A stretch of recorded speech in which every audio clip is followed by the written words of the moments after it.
आप और हम श्रद्धांजलि अर्पित करने को एकत्रित हैं। अभी मेरे पहले लवली बोल रही थी, एक बार उसकी कहानी है कि वो सलीम चिश्ती के दरबार में गई। तो मेरा भी कुछ ऐसा ही स्वभाव है, मैं मंदिरों और ऐसी जगहों पे भीतर नहीं जाता। दोष हम ही लोगों का है, खुदा तो मेहरबान है। ये नहीं जा रही थी, लोगों ने बहुत जिद किया अंदर चलने को, बोले कि मरे हुए आदमी के यहाँ हम जाके क्या करेंगे। लवली ने कहा, ठीक मेरे पहले जो बोल रही थी अनुनीता, कहा कि मरे हुए आदमी के पास हम जाके क्या करेंगे, हम नहीं जाए। ये बॉडीगार्ड भी था इनके साथ, दो वर्दी में था, कहा कि दीदी चलिए ना, दीदी चलिए ना। इनके डॉक्टर साहब भी थे, उन्होंने भी रिक्वेस्ट किया, नहीं तैयार हुई कि ना हम नहीं जाए। अंत में किसी तरह मानी और गई, लेकिन सिजदा नहीं किया। लौटने लगी तो एक आवाज कान में आई, आज भी वो बोलती है तो उसके रोए खड़े हो जाते हैं। एक आवाज आई, साधु मरते नहीं हैं। इसके कान में किसी ने स्पष्ट कहा, भीतर ही मजार के भीतर, साधु मरते नहीं हैं। ये हमारी संस्कृति भी है, हमारी सभ्यता भी है। आदमी मरता है तो स्वर्गीय लिखा जाता है, लेकिन नहीं लिखते आप कि स्वर्गीय महाबुद्ध, स्वर्गीय महावीर, स्वर्गीय राम, स्वर्गीय कृष्ण, हम लोग नहीं लिखते हैं। किसी साधु के पहले स्वर्गीय नहीं लगता है, आदमी के नाम के पहले लगता है, अंग्रेजी में लेट लगता है, लेकिन साधु के नाम के पहले स्वर्गीय नहीं लगता। और सलीम चिश्ती साहब ने खुद कहा लवली को, साधु मरते नहीं हैं। हमारी आती दीदी भी मरी नहीं है, तो जिंदा। शरीर का क्या है, आज या कल ना होगा, तो जिंदा है। सच्ची श्रद्धांजलि तो वही होगी जो उन्होंने करना चाहा था। सही में अगर श्रद्धांजलि आप देना, हम देना चाहते हैं, तो उन्होंने जो करना चाहा था, जिसके लिए वो करते करते चली गई दुनिया से, और जाते जाते भी कर गई। सुना आपने, सुमेंद्र जी बोल रहे थे, वही हमको आपको करना चाहिए। सुमेंद्र जी एक बात बोल रहे थे कि वो गले में ट्यूमर निकला था, मैं बैठा हुआ था, शुद्ध नहीं बोल रहे थे। उसके गर्दन में, उस बच्चे के गर्दन में, 12 साल का बच्चा था, 2 गर्दन था, मैं 2 मूड़ी था उसको गर्दन से निकला हुआ, 2 सिर निकला हुआ। मैं तो इन चीजों में रहता नहीं, मुझको कार्यालय जाना था, मैंने कहा चलिए बाहर गई।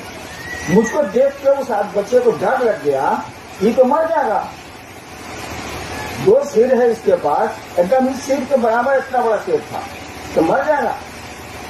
हमने चले बाहर चले बात, लेकिन मुझको सचिवालय जाना था, ऑफिस जाना था, मैं गाड़ी में बैठा और चला गया।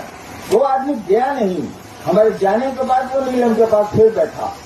तो उनकी आदत थी कि सुनती थी, मेरी ऐसी क्यों आदत है वो भी मैं बता दे रहा हूं। उन्होंने कुछ कहा और 6 महीने के बाद वो आदमी फिर आया, मैं भी बता उस समय सचिवालय से लौट गया। तो नीलम ने पूछा कि आपका बच्चा कैसा है, क्योंकि बॉम्बे और कलकत्ता और दिल्ली से लौट चुका। उसने कहा क्या बगल में है।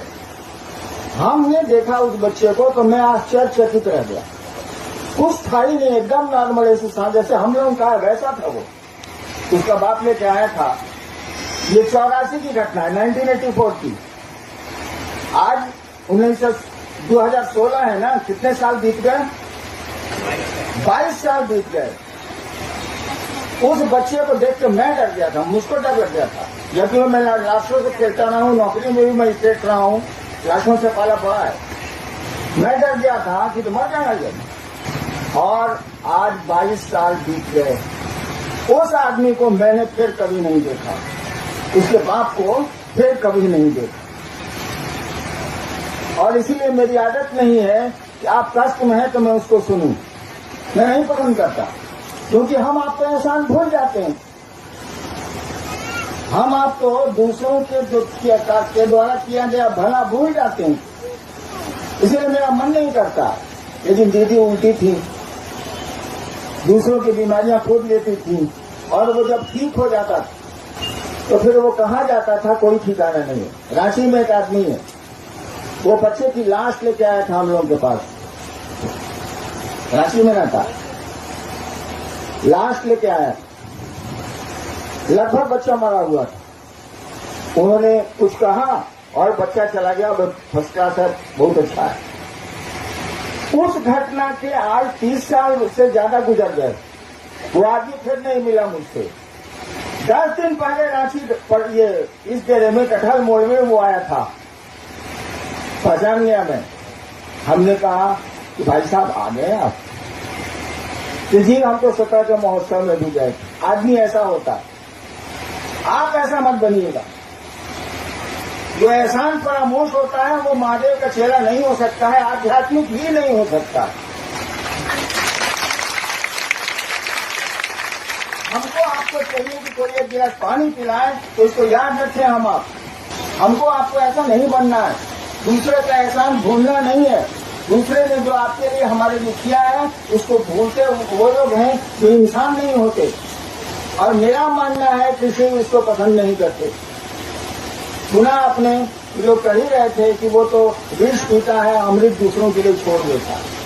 तो दीदी को सही शिक्षा चाहिए तो यही होगी कि जो उन्होंने करना चाहा था, करना चाहती हैं वो हम सब मनोयोग से, मन से करें उसको, और दुनिया में शिव शिक्षिता का परचम आगे बढ़ाएं, लहराएं। मैं बहुत देर खड़ा नहीं रह सकता, मेरे साथ दिक्कत है, मेरे घुटने में बहुत दर्द रहता है, इसलिए माफी चाहूंगा और आप सबों को प्रणाम करता हूं। आप सबों को मेरा प्रणाम।